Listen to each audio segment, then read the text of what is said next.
Hello everybody, welcome back. We're going to start a new series for August. Every Friday we're going to do a food storage Friday. And in that video we're going to do the $5 emergency stock up, and I'm going to show you guys a meal that you can make your family that is shelf stable. I'm excited for this one. It's going to be fun. So the first thing we're going to do is go do our $5 pantry haul for the week. If you're not familiar with the $5 pantry challenge, I encourage you to start it. It's where you take $5 a week and you go to the store and you stock up on items that your family normally uses every day or every week. You just normally use it, you know. And you stock up on $5 worth of these items, and they're usually shelf stable. Or you can do freezer friendly too if you would prefer. So I encourage you to start this because it really helps for so many reasons. A few of them being financial issues, or your refrigerator or freezer goes out, or you just want to get ahead of all the inflation prices that keep going up. There's so many reasons why this is very important. So the first thing we're going to do today is head to Wally World, and we're going to do our $5 pantry stock up. It's back to school time here in East Tennessee, and it was so crowded at this Walmart. And this is the popular Walmart in my area. It is gigantic, and woo, got a little overstimulated today. By the way, this is not what I got, but I found this and I thought it was strange. Like I said, this is the fancy Walmart, and it had a bunch of stuff I ain't never seen before. What the heck is that? Mushroom cocoa powder? That was weird. I'm not buying that. I was just showing Dusty, and I was kind of amazed that they have mushroom cocoa powder. But look how much that is. We're going to put that back, and put it back in its home on the shelf because it ain't coming home with me.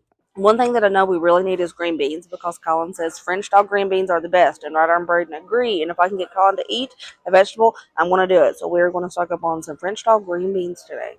I feel like the no salt added French green beans taste so much better than the blue can that has salt added. It could just be me. I don't know, but I feel like they taste a lot better, and I can control the salt.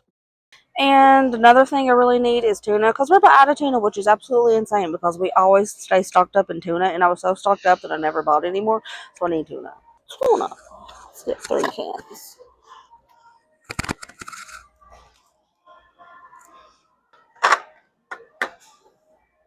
Okay, there we go. There's my $5 emergency haul. We'll look at it when we get back.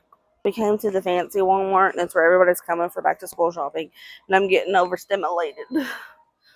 So I had to find an aisle with nobody in it so I could chill.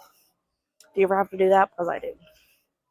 Now we're back from Wally World. Let me show you what I decided to get. I decided to stock up on some tuna and green beans this week because we are running very low in the pantry. So these are 64 cents a piece at Walmart. I got 4 cans of the French dog green beans, and these are 88 cents a piece at Wally World. I got 3 cans of the chunk lot tuna, bringing my total to $5.20.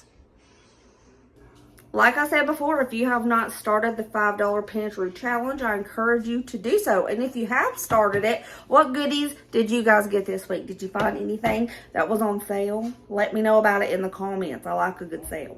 The meal that we're going to make today is shelf stable. A lot of people have talked to me and said, Brooke, I do the $5 emergency food storage challenge, but what do I make if I'm in that situation where I'm just mainly eating out of my pantry? What are some meal ideas I can come up with? Well, I decided that this would be a good thing that we touch this month in August. We're going to make some shelf-stable meals. Now, today's, we're going to be making shelf-stable taco mac and cheese. This is what I'm using to feed my family of 5, and we will probably have leftovers of this. And nobody really likes leftovers of mac and cheese, but if you put milk in it and then heat it up, it's good. So we are going to be making taco mac and cheese. I'm using 2 boxes of the Great Value Deluxe mac and cheese. Now this is the one that has the cheese pouch inside of it. You don't need milk or butter to make this mac and cheese. My favorite McCormick Cheesy Taco Seasoning Mix. This stuff is awesome. It is the best, but it's kind of expensive normally. Ingles has a sale on this about once a month, 2 for $1. So I usually use my $5 pantry challenge each week to stock up on it when it's on sale because this stuff is so good. So, 1 packet of the cheesy taco mix, or just regular if you prefer. That's okay too. Now, this is new to my area. This may not be new to you, but it's new to me. Bush's started making a black bean that is taco fiesta. Black beans and mild chipotle sauce. So I'm going to be using 2 cans of this. It comes with peppers, corn, and black beans. Flavor, baby, that's flavor. But if you can't find this in your area, because this is new to my area, you can use regular black beans. It will totally work just fine. It's what I usually use anyway. But I seen these, and I got them on an Ibotta deal, so I have some in the pantry. Next, tomato salsa. Walmart sells this in a tin can. And it is salsa, and it is so tasty. This stuff is so good.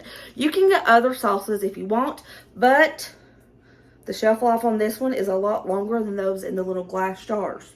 I don't know why. It must be because of the tin. So that's all you're going to need for this besides water. Let's go ahead and get started on dinner. First thing we're going to do is start boiling up the macaroni.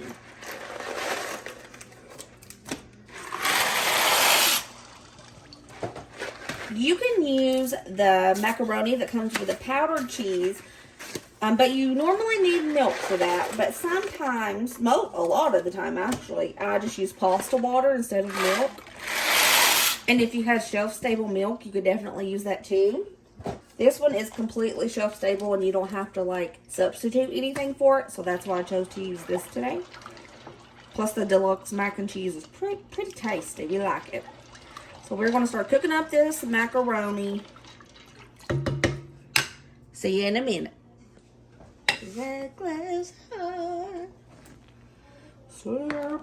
That song has been in my head for a week. I swear. Oh boy, it's inside me. I'm forever yours. Faithfully.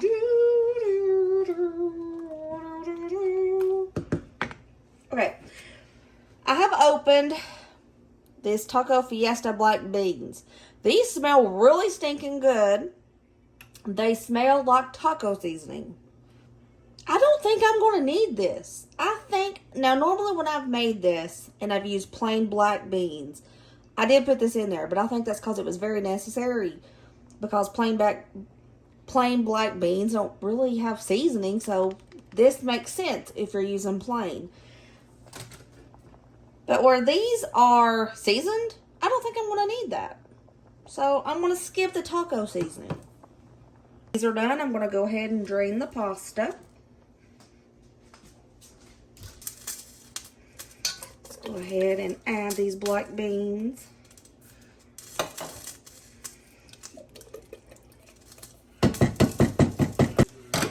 And go ahead and add the cheese too.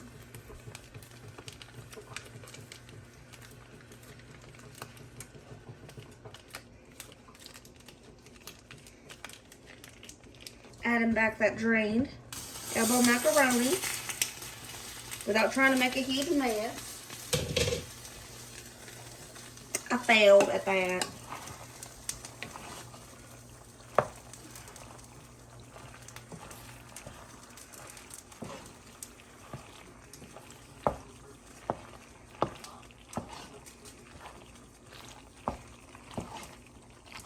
Add salt and pepper to taste to this, but I don't think I'm going to add any salt or pepper because those black beans were already seasoned. And I don't really want to overdo the salt because I know there's going to be salt in that cheese and in the black beans. If anybody wants salt after they get their plate, they can add it themselves.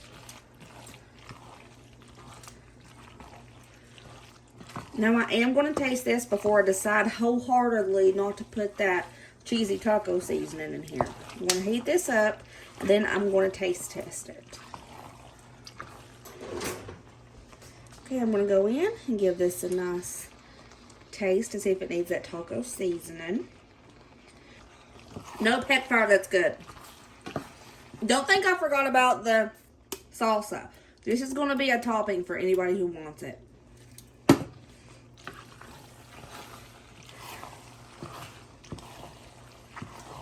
This is already done. This is that simple. Shelf-stable taco mac and cheese. And we didn't even need to use this. We can save this for something else. Reckless hearts sleep alone tonight. Listen to your mind and the wire. Ooh, this salsa smells like my homemade salsa. It's fire roasted too. Perfect. And there we go. There's our first shelf-stable dinner for our new series, Food Storage Friday. Taco mac and cheese.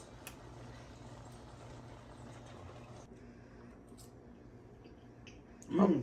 What do we think?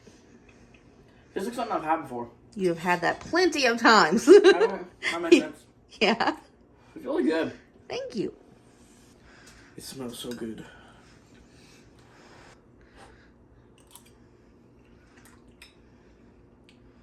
That's delicious.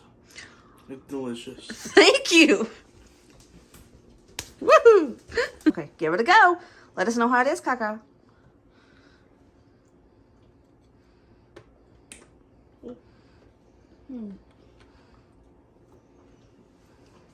Oh, no! Is it good? That salsa smells good. Is it yours? No, it smells like it though, don't it? Is it store-bought? Mm-hmm.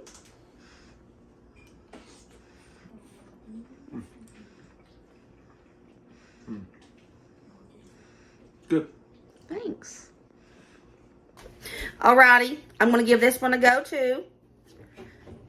This salsa smells like my homemade salsa that I can. So if you've been wondering about that Walmart tin can salsa, it's a winner. It is.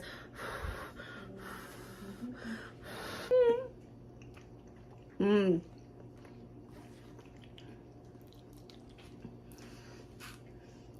That is delicious. You need to make this just because.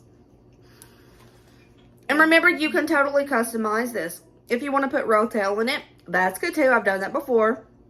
Drained rinsed corn is really good in it as well. You don't have to do beans if you don't like beans. This is just a shelf-stable version and a very low-cost version. But if you have it in your budget to get ground turkey or hamburger meat and then turn that into taco meat with taco seasoning, same thing. You can make it out of that too. It's very customizable and it is very good. Sour cream is really good on it too, but that's not shelf-stable, so I'm not putting that on this one. But you could if you have it. I hope you guys like this new series that I'm doing. Give me a thumbs up and let me know down below if you like it. And I will keep on trucking on doing it.